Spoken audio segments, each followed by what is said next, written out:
जय श्री राम आदरणीय मित्रों, कैसे हैं आप? मैं लक्ष्मीपुत्र डॉक्टर कुमार गणेश आप सभी का स्वागत करता हूं किस्से कुमार से के इस एपिसोड में। मित्रों, आज का किस्सा अपने आप में बहुत खास है। वैसे तो इस कार्यक्रम के हर किस्से अपने आप में बहुत खास ही होते हैं, लेकिन ये खास इसलिए है कि आज के किस्से में जो बात है अगर वो हो जाती या ऐसा संभव हो जाता तो पता नहीं हिंदी सिनेमा का आज क्या होता। और हिंदी सिनेमा का तो खैर जो होता सो होता, लेकिन इस सदी के महानायक आज कहाँ होते, कहना बड़ा मुश्किल है। लेकिन ये कहना बड़ा सरल है कि अगर आपने अभी भी ये चैनल सब्सक्राइब नहीं किया है तो कर लीजिए और घंटी का चिन्ह दबा दीजिए ताकि ऐसे रोचक और रुचिपूर्ण मज़ेदार किस्से आपके पास में तुरंत पहुंच सके। इस वीडियो का लिंक भी अधिक से अधिक साझा कीजिएगा जिससे कि ऐसे किस्सों को बड़ा धरातल मिल सके। आज जब ये वीडियो रिकॉर्ड हो रहा है तो तारीख है 26 नवंबर 2014 और दिन है वो है मंगलवार। लेकिन चलिए अब मैं आपको बहुत पीछे ले चलता हूँ और कितना पीछे कि लगभग 37 साल, पौना 37 से ज़्यादा और 37 से कम साल पीछे 9 जनवरी 1988 की बात है। स्थान लखनऊ। लखनऊ यानी कि उत्तर प्रदेश की राजधानी। और जब 9 जनवरी 1988 की मैं बात कर रहा हूं तो ये वो समय है जब उत्तर प्रदेश में अपराध छाया हुआ था और इसके बाद तो खैर स्थितियां बहुत खराब हुई। अपराध बुरी तरह छा गया था और पूरी तरह छा गया था, मतलब बुरी तरह भी और पूरी तरह भी। तो 9 जनवरी 1988 लखनऊ की बात है। लखनऊ में एसपी सिटी थे एसएन सिंह, लखनऊ के एसपी सिटी। उन्हें एक सूचना मिली कि राजू भटनागर अपने साथियों के साथ इलाहाबाद में मौजूद है। कौन सा इलाहाबाद? जो आज प्रयागराज है, वहां मौजूद है। और वो अगले दिन सुबह यानी कि 10 जनवरी 1988 की सुबह अपनी कार ठीक करवाने के लिए प्रयागराज या इलाहाबाद का जो जॉर्ज टाउन क्षेत्र है, जॉर्ज टाउन में जो मेडिकल कॉलेज है, तो उसके पास एक गैराज है, वहां जाएगा। अपनी फिएट कार, सफेद फिएट कार उसके पास हुआ करती थी और वहां से वो अपनी कार ठीक करवा कर, मतलब उत्तर प्रदेश की तरफ की हिंदी में यूं कहें तो वहां से वो अपनी कार बनवा कर, क्योंकि देश के शेष क्षेत्रों में बनवा कर का अर्थ दूसरा होता है। तो वो अपनी कार ठीक करवा कर या बनवा कर फिर वो जाएगा फैजाबाद, यानी आज की अयोध्या। और किस लिए जाएगा? उसे एक बहुत बड़े आदमी का अपहरण करना है। बहुत बड़े को आप रेखांकित कर सकते हैं, अंडरलाइन कर सकते हैं, इतना बड़ा आदमी। ये यूपी पुलिस के पास बहुत बड़ी सूचना थी। यूपी पुलिस के पास ये इतनी बड़ी सूचना थी कि उनकी तो बांछें खिल गईं, क्योंकि राजू भटनागर कौन था? राजू भटनागर यूं समझ लीजिए कि अमिताभ बच्चन जितना लंबा तो नहीं, लेकिन फिर भी अच्छा खासा सुंदर आकर्षक व्यक्तित्व था उसका। और अमिताभ बच्चन की ही तरह पतला और लंबा था और बेल बॉटम का उस समय वो जमाना था। तो दिखने में बड़ा अच्छी पर्सनैलिटी, अच्छे सुंदर व्यक्तित्व का स्वामी था। लेकिन जितना वो सुंदर था उतना ही खूंखार था। हिंदुस्तान का वो पहला माफिया है, माफिया कहिए, डॉन कहिए, गैंगस्टर तो नहीं था वो, क्योंकि उसके पास गैंग नहीं था, गिने चुने लोग थे।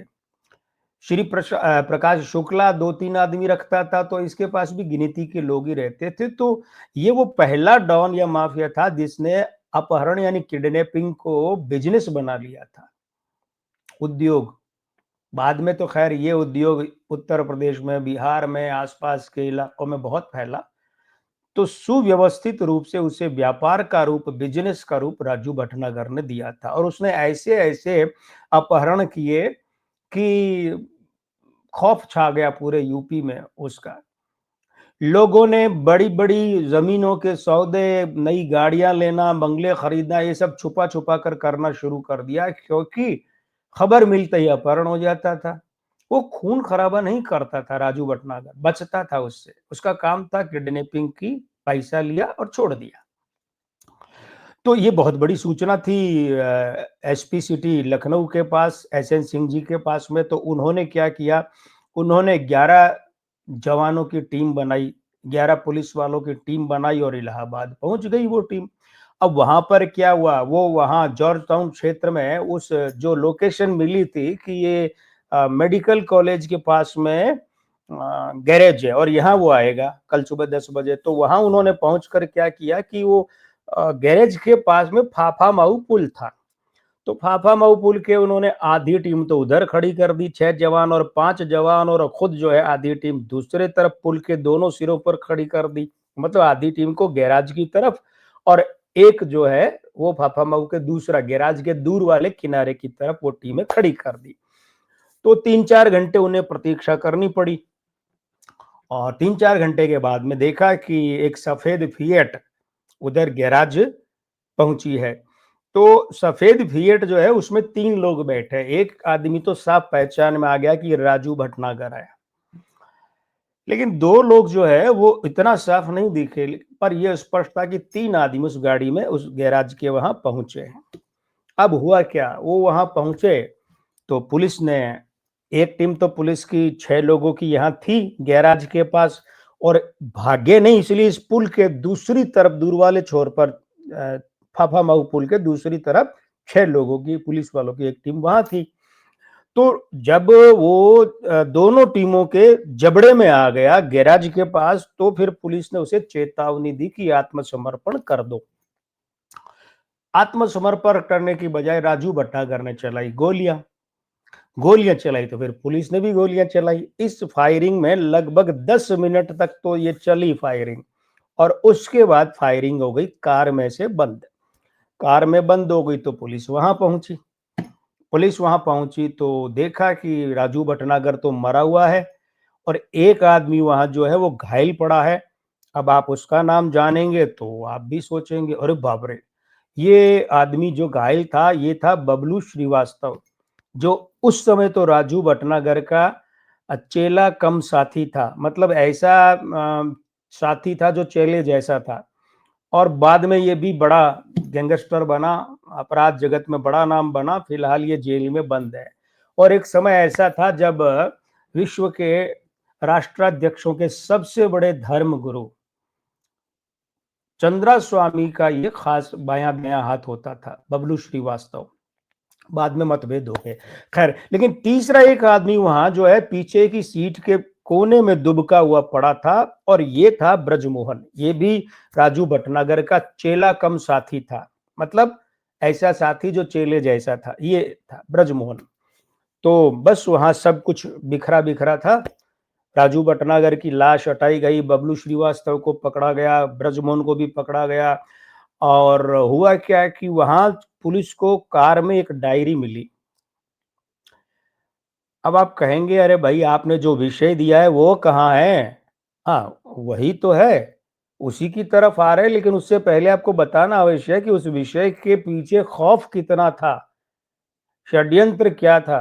वो डायरी मिली, उस डायरी में राजू भटनागर ने हिसाब किताब लिखा हुआ था, किसका अपहरण किया, कितना रुपया मिला, ऐसा था। और किस किस का अपहरण करना है ऐसा भी उसमें लिखा हुआ था, यानी भावी अपहरण का भी लिखा हुआ था। अब जनाबे आली चौंकने की बारी अब आपकी है, क्योंकि यहाँ विषय आकर छू रहा है, और वो है कि उस डायरी में भावी अपहरण वालों की सूची बनी हुई थी, और उसमें उस समय के बहुत बड़े फिल्म स्टार और सदी के महानायक अमिताभ बच्चन का नाम भी लिखा हुआ था।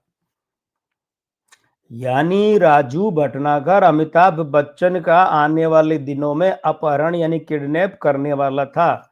और सोचिए कि अगर वो अपने मंसूबों में कामयाब हो जाता तो अमिताभ बच्चन आज कहाँ होते, हिंदी सिनेमा जगत की कहानी आज क्या होती, और कितना बड़ा तूफान आ जाता उस समय। क्योंकि उस समय अमिताभ बच्चन गांधी परिवार के बहुत निकट थे, तो गांधी परिवार मतलब प्रधानमंत्री राजीव गांधी और उनका निकट का मित्र, भाई जैसा मित्र और उसका अपहरण, इतना बड़ा दुस्साहस ये राजू भटनागर ने किया था। तो जरा ये भी जान लीजिए कि ये राजू भटनागर इतना दुस्साहसी राजू भटनागर है ना, वो उसने लखनऊ विश्वविद्यालय से बीएससी किया था, यानी वो विज्ञान में स्नातक था। मूल रूप से तो झांसी का था।